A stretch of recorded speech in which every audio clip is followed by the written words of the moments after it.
just hearing the players out. It was clearly a misunderstanding between the ownership and the players. And I mean, honestly, from my perspective, from my take, I think the players expected, just because it was a lot of talent, that things were just going to come together, and that's not how it worked. Right. That's one thing I thought, because a lot of these teams that have played, and I'm sure you've seen all the great teams in Louisville's past. You was a part of the right. yourself. A lot of that came with basic stuff. Either you played on a mediocre field, the jerseys may have not been top notch, or maybe you did have all that, but it was supplied for you. Brian, right. as I knew in that organization, he was going to give you great stuff, but he expected accountability. He expected you to do your part, carry your weight, and that's when I think it hit the fan. Which is expected because you got to understand it's a lot of not only just time invested, but it's money. And it's a lot that you put into it. You taking time away from your family. You kind of taking money away from your family, and guys are looking at this, and it's just a hobby to them. It's just something to do.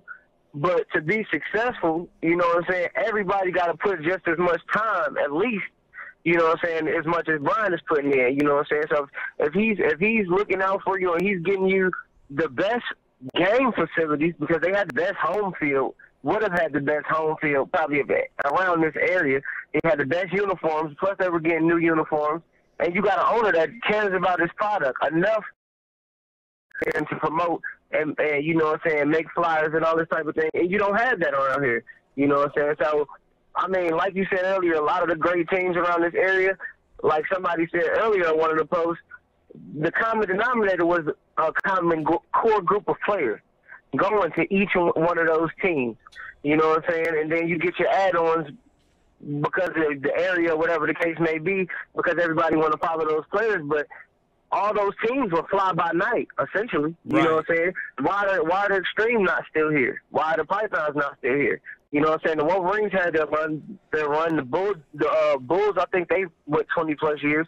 You know what I'm saying? They had their long stints. But why are these other teams just coming and going, flying by night? It's because the players are selfish. Yes, and that's exactly what I thought with the Bucks on our last year. We had a great team.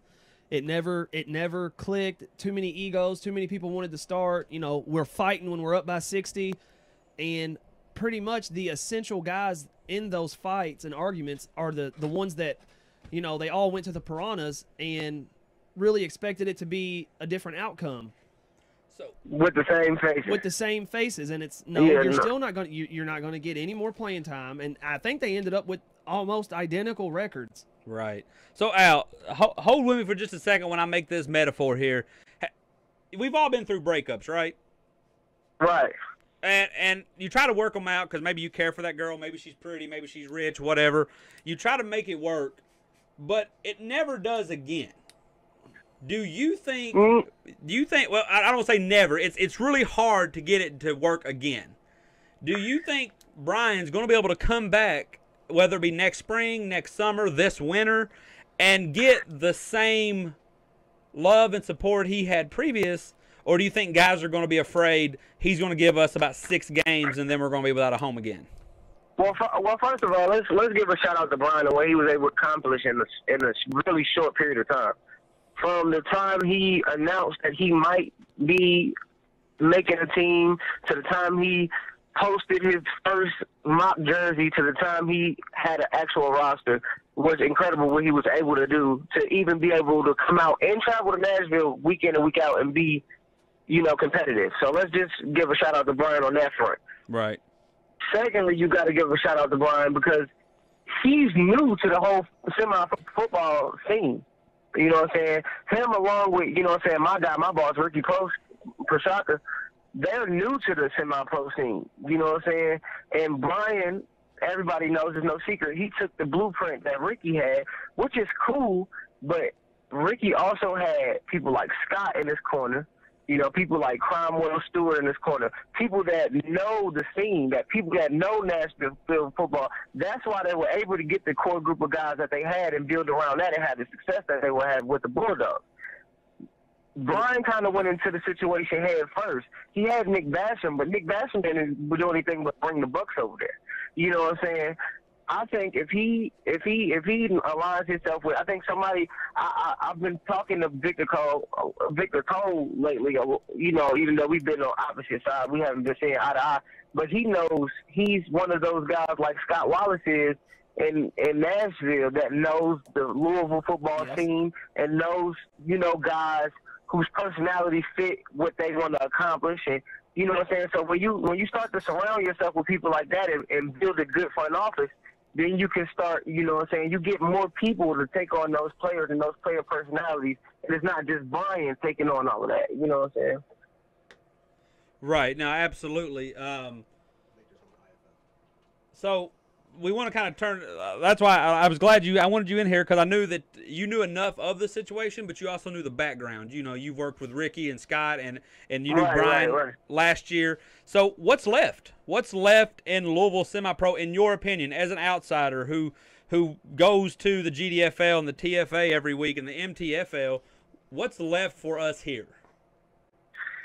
I mean, honestly, just watching some of the MSFA, what was available, you know, we don't get a lot of film to go over things. So the games that I've caught, and the games, pretty much the Bulldog games, because they record all their games, and a couple of games that I was able to see little clips and highlights of, the talent is definitely here, because I also stay in this area. You know, I'm in the side county, I'm out here in E-Town, but, you know, I stay in this area. So it's not like I'm totally against, you know what I'm saying, good football in this area, because I would personally like to be a part of a program where I didn't have to travel to Nashville, and, you know what I'm saying, and I could help be successful.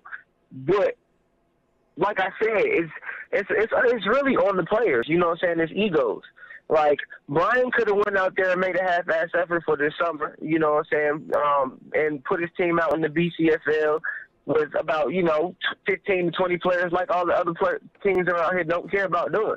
You know what I'm saying? But that wasn't his vision, and I understand. You know, I understand him making the decision that he did. And it was a bold decision to make, because he knew what the backlash was going to be, because he knew what the ridicule and the criticism was from day one. You know what I'm saying? But he really could have been spiteful. You know what I'm saying? He could have been running things how people say he was running it, and not.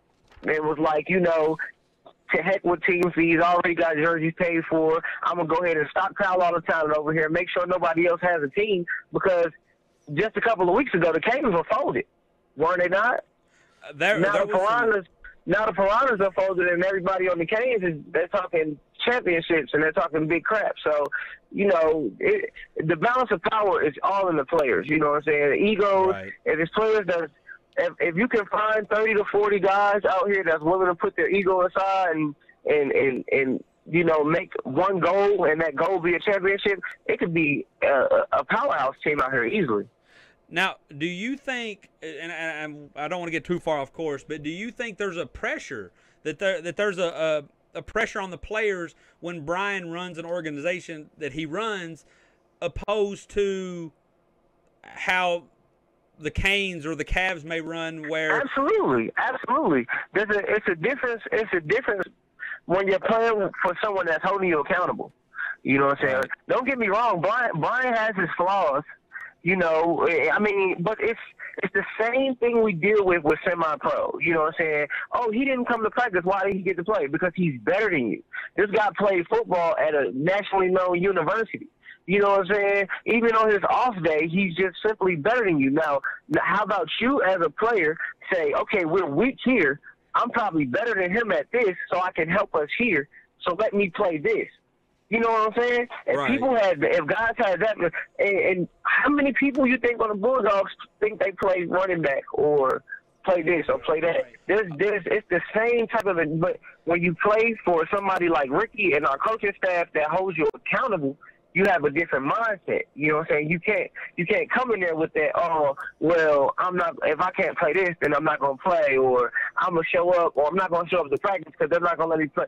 When you play for someone that holds you accountable, you don't want to deal with that. You know what I'm saying? So you go to those teams that, you know, I could just show up on Saturday and play because we ain't going to have practice anyway. They need me. Yeah, it's the same old same. And these guys, I'm sorry to say it, but they're stuck in that mentality because that's all they've known. Yeah, and it's going to take a culture change to change that. Hey, just real quick because we are running out of time to our next break. I want to hit you with a couple of rapid fires, just 1 or 2 word answers. Who's winning the GDFL? Bulldogs, hands down. Who's going to be the runner up? I'm going to say either the Tri-City Outlaws out of Clarksville or the Outlaws out of Oklahoma. Toughest game. Well, the Thunder got beat by the Outlaws of Oklahoma. Toughest game on the Bulldog schedule. Right now it's looking like the Redstone Generals. They rated #1 in the polls. So. Okay. This weekend, big game. Who? Obviously, you got the Bulldogs. Give me a score. I don't know. I like the Red Dragons program. I like what I see of what I can see, and you know, I'm not gonna be cocky. You know who I work for, so I'm gonna just say 43-7 Dogs. No, give us 60. They're a new team. Give us 60-0. No, you know, I'm gonna show a little humility. All right, we want that. We want that 60 because I know they got that 60 piece in them, especially they've gotten better. Listen. Last week we played the GDFL runner-ups from last year. They started out preseason #2. They lost the first game. They were the league #9 team. We came out. It should have been 60-0. You know, we got a couple of touchdowns called back. We had a couple of broken coverages, which allowed them to score. But, you know, it was the first game. We had some new pieces we were trying to fit in. So I believe with another week of practice, we're going to come out and look a little better. You know what I'm saying? But I'm not going to put nothing on us that, you know. All right, don't get in trouble with your boss, like you said. Hey, I want to see 2 things. I want to see before we go. I want to see what these Oklahoma Outlaws are really about, and I'm excited about these Erie Express up in Ohio or Pennsylvania. Well, I can tell you, just a little prelude to the Outlaws thing. The Outlaws are actually basically a branch off of the Thunder. So, do you think it'll saturate both of them? No, actually, the half of the Thunder coaching staff and half of their players left the Thunder to go form the Outlaws. Interesting story. I don't have all the details on what happened or how that all happened, but I know number 13, like their best piece on defense, the middle linebacker, he plays for the Outlaws now. So sounds like Louisville made its way to Oklahoma. That's what it sounds like, right? So the Thunder split. And in the first game, they ended up drawing the team that split from them. So, you know, they had a kind of a strategic advantage. They know the guys they're playing against. They know how they play. They know what they're going to do. And you got the outcome. You got 28-6 Outlaws, that was kind of interesting to me. It happened. The same thing pretty much happened in Clarksville, too, you know, with the Outlaws. Ironically, is their name, when they branched off from the Wolfpack. The Wolfpack haven't been able to get over that hump of beating the Outlaws. Right. Out there, it's kind of like the same thing. They took, you know, kind of like the better players, and it's interesting how that works in semi-pro. But yeah, that's what's going on out there in Oklahoma. So the Outlaws might be a problem on the other side of the bracket. It'll definitely be interesting to watch, and we'd love to have you on again next week. If you can hold on with us till we get into the commercial break, that'll be it for Al Raz, our GDFL correspondent. He offers insight from the GDFL and the Louisville leagues. We'll be right back after a short break. All right, man.